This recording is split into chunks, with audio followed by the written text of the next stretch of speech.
Hai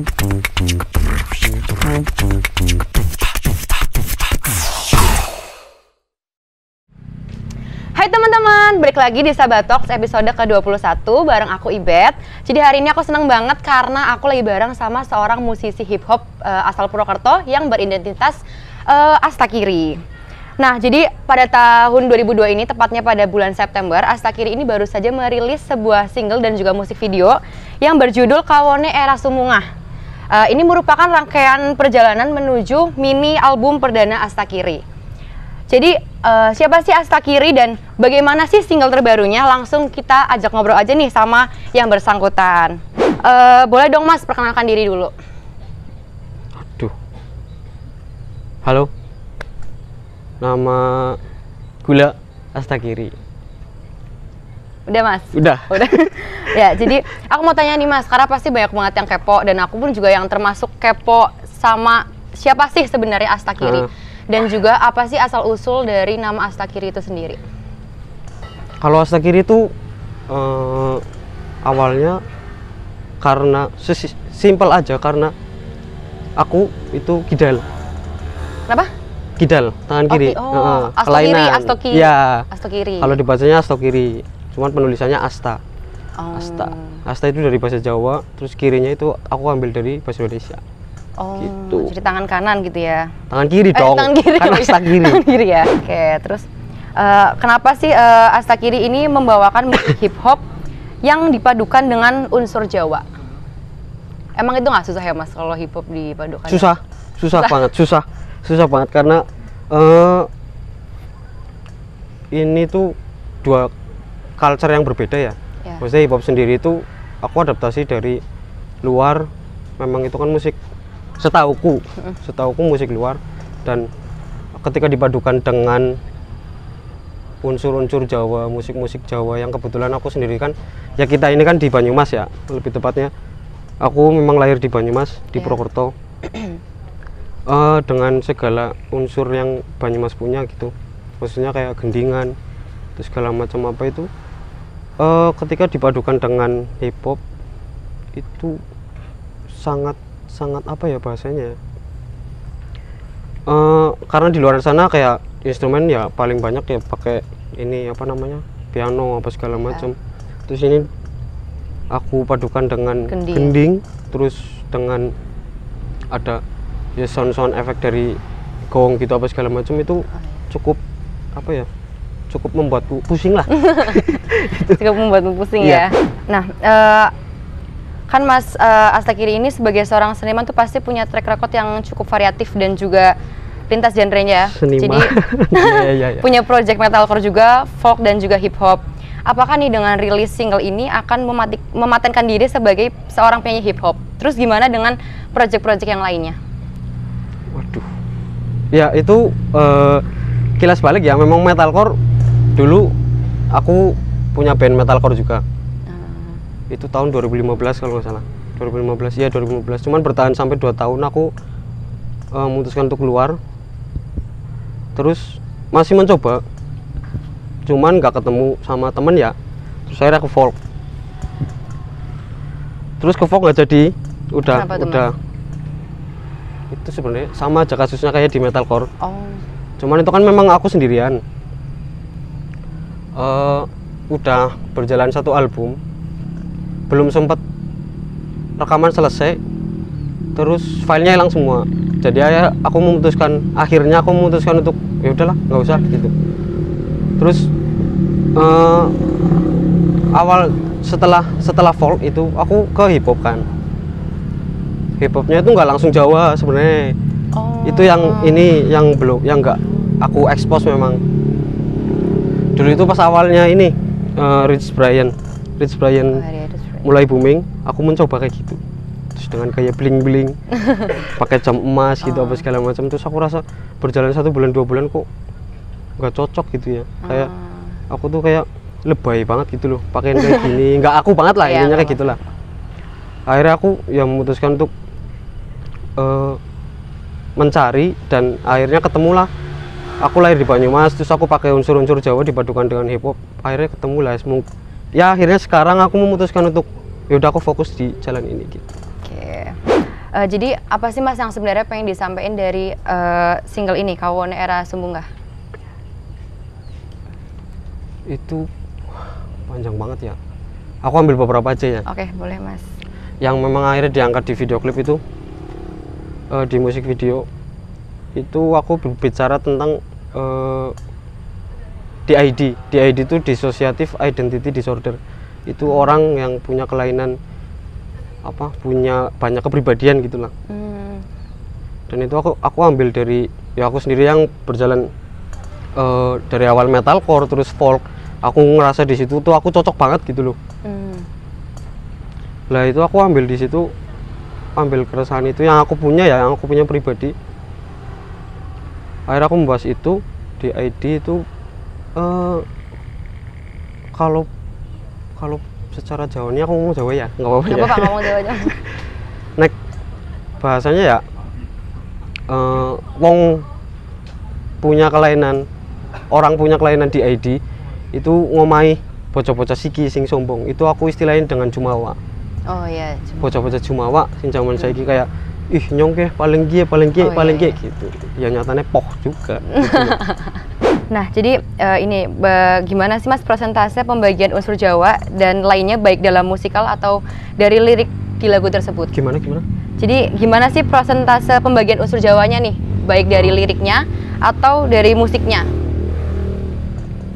Pembagiannya ya? Iya. Pembagiannya itu sebenarnya berjalan natural ya. Maksudnya ada justru banyak di single kali ini tuh banyaknya ambil lirik bahasa Inggris juga gitu. Ada bahasa Inggrisnya juga dan itu lebih banyak. Karena memang pasti ya maksudnya niatnya itu menggait pasar-pasar yang udah inilah dengan familiar dengan hip hop yang Inggris gitu segala macam. Dan kebetulan memang budayaku di rumah itu ngobrolnya campur, ada bahasa Indonesia, bahasa Inggris sama bahasa Jawa. Itu yang akhirnya mungkin terjadi dan akhirnya aku ambil di proses lagu ini gitu loh.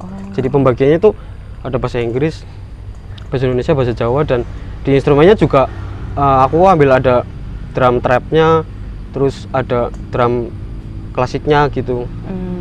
Dan itu aku combine, bisa dibilang itu trap di single kali ini tuh trapnya cuman 20-30% lah. Itu karena memang ya aku tadi yang ngobrol itu tadi yang Jumawa itu memang anak-anak zaman sekarang kan memang familiar dengan musik-musik yang seperti itu gitu, dan memang asik menurutku juga memang enak didengar gitu loh. Cuman memang lirik-liriknya yang yang banyak kesombongan itulah ya, memang mungkin memang khasnya gitu ya. Maksudnya di hip hop itu aku senangnya adalah memasukkan unsur-unsur ya kayak kinyong loh gitu loh, kinyong ke nyong dua kie, dan itu dibicarain di lagu, di lirik. Terus ada yang porsinya pas, ada yang enggak. Itu yang menurut aku itu yang ya intinya gitulah. Agak susah ini ngobrolnya, lanjut. Oke. Nah, boleh diceritain nggak Mas proses produksi musik video tersebut? Proses musik video ada kesulitan kah atau? Kalau kesulitan banyak ya. Aku juga berterima kasih kepada teman-teman dari Sabah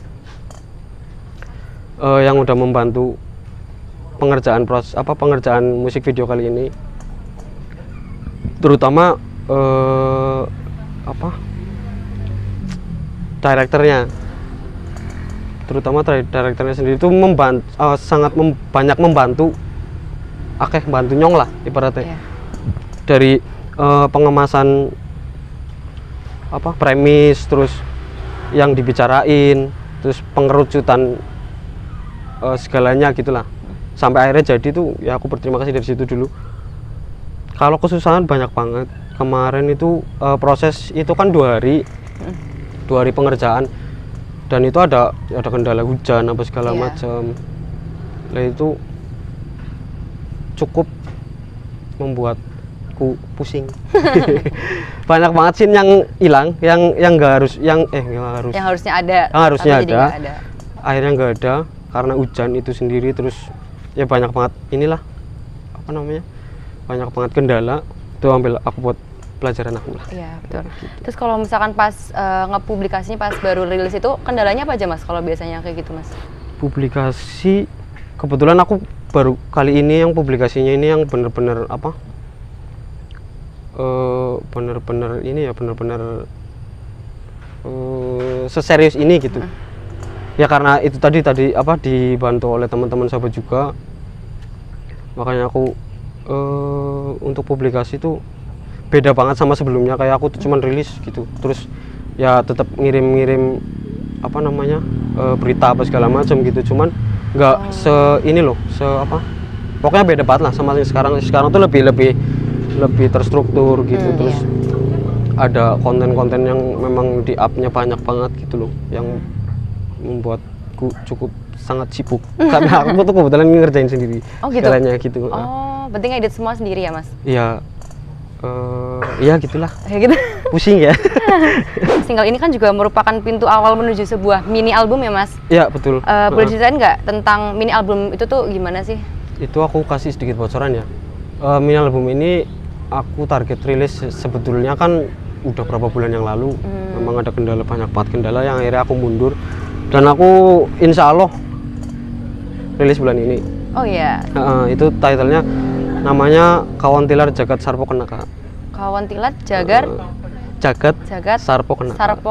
Sarpo Kenaka. Iya, itu titlenya. Artinya nanti bisa aku adalah pokoknya di share itu nanti. Terus apa tadi ya? Ya itulah tentang album itu. Gimana sih Mas Astakiri ini melihat geliat skena hip hop di Purwokerto yang sekarang? Apakah Kawan Era Sumunggah juga menjadi bentuk kritik dari produktivitas di skena itu sendiri? Kalau berbicara kritik pasti ya. Cuman kritiknya itu nggak ke skenanya aja gitu loh. Dan kalau aku lihat skena hip hop di Purwokerto sekarang ini cukup membuatku sangat bersemangat untuk apa? Untuk ada di dalamnya gitu. Iya. Karena yang terjadi adalah bukan kubu ya dibilangnya ya, kayak ada beberapa grup, terus ada individual, ada musisi-musisi yang lain di hip hop itu sendiri yang memang aku kira nggak gabung ya, ternyata jadi satu gitu. Makanya loh kok bisa ya, maksudnya aku masang kacamata awam nih, orang awam, sudut pandang orang awam, kayak aku kira ini sama ini kubu-kubuan gitu, dia sama dia musuh-musuhan gitu, ternyata ya enggak. Satu. Satu kubu ya? Satu. Iya, satu. Cukup menarik sih buat aku, kayak makanya aku ya akhirnya memutuskan untuk di hip hop. Gitu. Nah, aku pengen ini Mas sebutkan 3 album hip hop terbaik menurut Mas Astakiri. Waduh, banyak ya sebenarnya. Aku ambil 3 ya. 3. Itu ada satu dari Dr. Dre, itu yang yang Chronic. Itu cukup membuatku ini apa namanya, mempengaruhi aku di hip hop. Itu yang pertama. Terus yang kedua, aku bingung nih antara, ya aku ambil yang inilah, yang Notorious B.I.G. itu yang Ready to Die. Terus yang ketiga itu yang sekarang yang baru banget keluar kemarin itu dari Kendrick Lamar, Mr. Moral and the Big Stepper. Itu cukup membuatku wow gitu. Jadi buat referensi bisa gitu ya? Iya, buat referensi. Terus dengan kapasitas multidisiplin kesenian yang beragam ini kan akan jadi kalau misalkan apa sih yang bakal Mas Arik lakuin kalau misalkan ternyata Mas Arik itu tidak bermusik gitu? Waduh, jadi buruh desain. Jadi desain. Buruh desain. Buruh desain. Kalau nggak bermusik. Iya, kalau nggak bermusik. Itu sih sama ya, jadi mas-mas biasa aja. Jadi mas-mas biasa. Iya, iya. Itu sih. Dan ini Mas, yang terakhir, apa sih harapan dari Mas Arik sendiri untuk geliat hip hop di Purwokerto ini? Karena udah banyak banget ya hip hop di Purwokerto ya Mas. Iya. Harapannya? Iya, harapannya. Waduh. Harapannya ya simpel aja sih, maksudnya tetap di tracknya lah. Gitu. Tetap di tracknya. Gitu. Tetap di track. Apa yang udah dijalanin, apa yang udah dimulai sampai sekarang, aku harap masih seperti itu dan terus berkembang, terus memunculkan hal-hal baru gitu. Terlepas itu bagiku baik atau enggak ya. Itu sih udah. Nah, jadi kita udah ngobrol banyak ya sama Mas Arik atau Mas Astakiri ya. Jadi buat teman-teman yang penasaran nih sama single dan juga musik video dari Mas Astakiri udah bisa dinikmatin melalui platform YouTube di Doper Official ya Mas? Ya betul, di kanal YouTube Doper Official. Doper Official gitu. Pokoknya kalian harus nonton karena keren banget. Ya, sekian dari aku Ibet dan juga Mas Astakiri. Jangan lupa kalian harus dengerin single terbarunya. Dan jangan lupa buat tonton terus Sahabat Talks di episode-episode berikutnya. Dah!